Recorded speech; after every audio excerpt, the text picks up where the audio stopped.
ഗുരുവായൂർ മമ്മിയൂർ ക്ഷേത്രത്തിൽ അയ്യപ്പൻ വിളക്കിന്റെ ഭാഗമായി പച്ചപുതച്ച വാവരുപള്ളി. വാഴപ്പോളം ഉപയോഗിച്ച് താൽക്കാലികമായിട്ടാണ് ക്ഷേത്രത്തിനുള്ളിൽ വാവരുപള്ളി നിർമ്മിച്ചിരിക്കുന്നത്. പള്ളിയുടെ മാതൃകയുടെ മുകൾ ഭാഗം അടക്കം പച്ച തുണി കൊണ്ട് അലങ്കരിച്ച നിലയിലാണ്.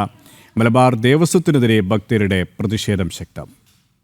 ഗുരുവായൂർ മമ്മിയൂർ ക്ഷേത്രത്തിൽ അയ്യപ്പൻ വിളക്കിന്റെ ഭാഗമായി പച്ചപുതച്ച വാവരുപള്ളി നിർമ്മിച്ചതിൽ പ്രതിഷേധവുമായി ഭക്തർ. ക്ഷേത്രനടയിൽ വാഴപ്പിണ്ടി കൊണ്ട് താൽക്കാലികമായാണ് വലിയ വാവരുപള്ളി ഒരുക്കിയത്.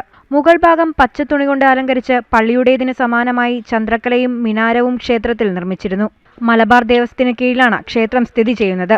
കുറെ വർഷങ്ങളായി അയ്യപ്പൻ വിളക്കിന്റെ ഭാഗമായി വാവരുപള്ളി കെട്ടുമായിരുന്നെങ്കിലും പച്ചത്തുണി അടക്കമുള്ള അലങ്കാരങ്ങൾ ഉണ്ടായിരുന്നില്ലെന്നും ഭക്തർ ചൂണ്ടിക്കാട്ടുന്നു.